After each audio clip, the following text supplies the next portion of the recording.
किसान साथियों नमस्कार, मैं आपका स्वागत करता हूं अपने यूट्यूब चैनल वीएन फार्म में। और किसान साथियों आज की वीडियो में मैं आपको बतलाऊंगा जो कि धनिया की फसल को आप कम से कम लागत में धनिया की खेती को किस विधि के द्वारा कर सकते हैं। और साथ ही में हरी भरे धनियों की जो हार्वेस्टिंग आप कैसे कर सकते हैं। साथ ही में बात करेंगे खेत की तैयारी आप कैसे करनी चाहिए, बीज की आवश्यकता आपको कितनी पड़ जाएगी, तापमान की बात करेंगे, सॉइल आपको कौन-कौन सी मिट्टी में आप इस फसल को लगा सकते हैं। वहीं पर उन्नत किस्मों के बारे में बताएँगे किसान साथियों। आपको इस वीडियो के माध्यम से ए टू जेड संपूर्ण जानकारी मिलने वाली है किसान साथियों। और जो आप इस वीडियो में जो दृश्य देख रहे हैं किसान साथियों, ये मेरा पर्सनल एक्सपीरियंस मैं आपको शेयर कर रहा हूँ, जो कि मैंने ये फसल को फरवरी के महीने में लगाया था। और इससे मैं 3 से 4 कटाई कर चुका हूँ ऑलरेडी। अच्छा इस वैरायटी ने उत्पादन दिया था। जे जो मैंने हाइब्रिड वैरायटी लगाई थी, वो अच्छी खासी वैरायटी है किसान साथियों, जो उत्पादन मेरे को अच्छा खासा दिया है। तो किसान साथियों मैं सबसे पहले आपसे निवेदन करना चाहूँगा, चैनल पर अगर पहली बार आए हैं तो चैनल को ज़रूर सब्सक्राइब करें और घंटी वाले बटन को ज़रूर दबा दें, जिससे कि आपको वीडियो के नोटिफिकेशन आपको कंटिन्यू मिलते रहेंगे। तो किसान साथियों सबसे पहले बात करेंगे खेत की तैयारी के लिए हमें कौन-कौन से खाद और उर्वरक खादों की आवश्यकता पड़ेगी। और साथ ही में किसान साथियों इस फसल को लगाने से पहले आपको एक विशेष सावधानी रखनी पड़ेगी, क्योंकि आवारा जो पशु होते हैं उनके लिए अपने खेत के चारों तरफ तारों की बाउंड्री अवश्य कर लें, क्योंकि इस फसल को काफ़ी नुकसान पहुंचा देते हैं आवारा जो पशु होते हैं, क्योंकि खाते हैं तो आधी खाते हैं आधी बिगाड़ते हैं। तो उसके लिए आपको तारों की बाउंड्री की आवश्यकता पड़ेगी।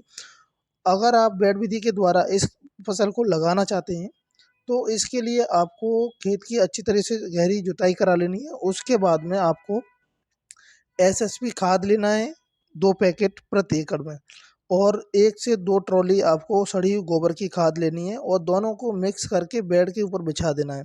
अगर आप नॉर्मल विधि के द्वारा यानी कि क्यारी बना करके आप इस फसल को करना चाहते हैं तो किसान साथियों इसके लिए आपको पहले ही जुताई से पहले गोबर की खाद को खेत में फैला दें और बुवाई करने से पहले एसएसपी खाद को भी उसी खेत में छिटक दें। छिटकने के बाद में उसमें रूटावेटर चलवा दें, फिर उसके बाद में बुवाई करें। बुवाई करने के बाद में हल्के से कल्टीवेटर की सहायता से केवल आपको अ, जुताई करानी है, या फिर आप ड्रिलिंग या जो मशीन आती हैं बुवाई की उसके विधि के द्वारा भी आप बुवाई कर सकते हैं। तो जो आपको बीज की जो आवश्यकता पड़ेगी किसान साथियों, जैसे कि हम बात कर रहे हैं गर्मी के मौसम में अगर आप लगाना चाहते हैं तो आपको सीड की थोड़ी आवश्यकता ज़्यादा पड़ जाएगी, क्योंकि कुछ पेड़ होते हैं जो कि अंकुर होते ही टेम्परेचर सहन नहीं कर पाते हैं तो वो मर जाते हैं। किसान साथियों जो आपको सीड की जो हाइब्रिड सीड की जो आवश्यकता पड़ेगी 9 से 10 किलोग्राम आप प्रति एकड़ डाल सकते हैं। अगर इससे ऊपर भी डाल सकते हैं तो कोई दिक्कत नहीं है। अगर आप यहीं पर देसी धनिया की बुवाई करते हैं तो उसमें थोड़ा आपको जो सीड की जो आवश्यकता है थोड़ी ज़्यादा पड़ जाएगी। 10 से 12 प्रति किलो हिसाब से आप एकड़ में बुवाई कर सकते हैं। वहीं पर तापमान की बात करें किसान साथियों तो 10 से लेके 35 डिग्री सेंटीग्रेड तक न्यूनतम सबसे अच्छी तापमान माना जाता है। अगर इससे ऊपर जाता है थोड़ा आपको सिंचाई नियंत्रण करनी पड़ेगी। और सॉइल की बात करें तो मिट्टी में पीएच का जो मान होता है किसान साथियों 5 पॉइंट से लेके 7.0 तक काफ़ी अनुकूल माना जाता है। अगर इससे ऊपर नीचे होता है तो जिप्सम का प्रयोग करके आप एल्कलाइन को कंट्रोल भी अपने खेत में कर सकते हैं। और किसान साथियों बात करेंगे कौन कौन सी मिट्टी में हम इस फसल को लगा सकते हैं। काली मिट्टी में आप लगा सकते हैं, दोमट मिट्टी, बलुई दोमट, चिकनी दोमट, ये जो 4 मिट्टियाँ हैं इसमें अच्छा खासा उत्पादन देखने को मिलता है। बाकी की आप किसान साथियों सभी प्रकार की जो सॉइल होती है उसमें आप कर सकते हैं। ऐसा कोई नहीं, वो उत्पादन में डिपेंड करती है। अगर आप वहाँ पर जो केवल बलुई मिट्टी है तो वहाँ पर आपको थोड़ा उत्पादन देखने को कम मिल सकता है। और उन्नत समय की बात करें तो किसान साथियों आप धनिया की फसल को 12 महीने में आप कभी भी कर सकते हैं। किसान साथियों अब बात करते हैं हम उन्नत किस्में आप कौन कौन सी लगा सकते हैं। जो कि किसान साथियों मैंने इस अपने खेत में जो आर के हाइब्रिड लगाई थी जो कि सबसे अच्छा उत्पादन दिया था इसने। तो मैं आपको रिकमेंड करूंगा कि आर के हाइब्रिड को आप बुवाई कर सकते हैं, क्योंकि जो इसके जो धनिया है अच्छा खुशबू आता है, पत्ता भी बड़ा होता है और उत्पादन में वृद्धि भी देखने को मिलती है। तो मैं आपको रिकमेंड करूंगा इसके अलावा कोई वैरायटी ना लगाएं। वैसे तो किसान साथियों भारत में हज़ारों वैरायटियाँ आपको मिल जाएँगी, लेकिन आप अपने एरिया के अकॉर्डिंग भी आप कोई सी भी वैरायटी को सिलेक्ट करके बुवाई कर सकते हैं। और साथ ही में किसान साथियों, अगर आपके जैसे कि फसल में रोगों का प्रकोप आ रहा है, जैसे कि फंगस लग रही है, तो आप जैसे रस चूसक है तो उसमें आप कुछ रासायनिक दवाइयों का स्प्रे भी कर सकते हैं।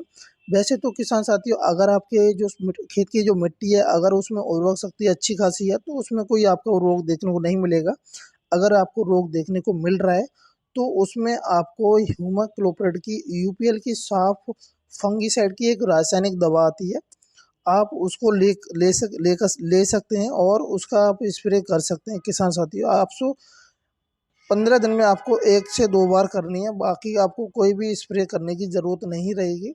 और वहीं पर बात करेंगे खाद के शेड्यूल की, तो खाद के शेड्यूल की बात करें किसान साथियों, तो आप खादों का प्रयोग जब करना है आपको, जैसे कि आपकी जो फसल है ग्रोथ नहीं कर रही है और जो धनिया का जो पौधा है वो लंबा नहीं हो रहा है, तो और डंठल नहीं आ रहे, तो उस समय आपको रासायनिक खादों के प्रयोग करने की आवश्यकता पड़ेगी। जैसे ही आपकी फसल 20 से 25 दिन की हो जाती है किसान साथियों, तो उसमें आपको यूरिया ले लेना है और 2 किलोग्राम माइक्रो न्यूट्रिएंट की जो यूरिया खाद आती है उसको ले लेना है, प्लस आपको एनपीके 19-19-19 ले लेना है, जो कि एनपीके जो काम करेगा किसान साथियों, पीलापन आपकी जो फसल में आएगा उसको कंट्रोल कर ले देगा और उत्पादन में भी वृद्धि करने में बहुत ही ज़्यादा सहायक होता है। और साथ ही में किसान साथी, जो आरके हाइब्रिड जो वैरायटी मैंने आपको बताई है, इससे आप 2 तरीके से कटाई कर सकते हैं। एक तो आप कटाई कर सकते हैं, एक जड़ में से भी उखाड़ के बेच सकते हैं। अगर आप कटाई कर रहे हैं, तो कटाई करने के बाद में आपको फिर दोबारा से रासायनिक खादों का प्रयोग करना पड़ेगा, जो कि आपकी जो पत्ते हैं वो जल्दी से निकल के आ जाएँगे और अच्छा खासा आप उत्पादन ले सकते हैं।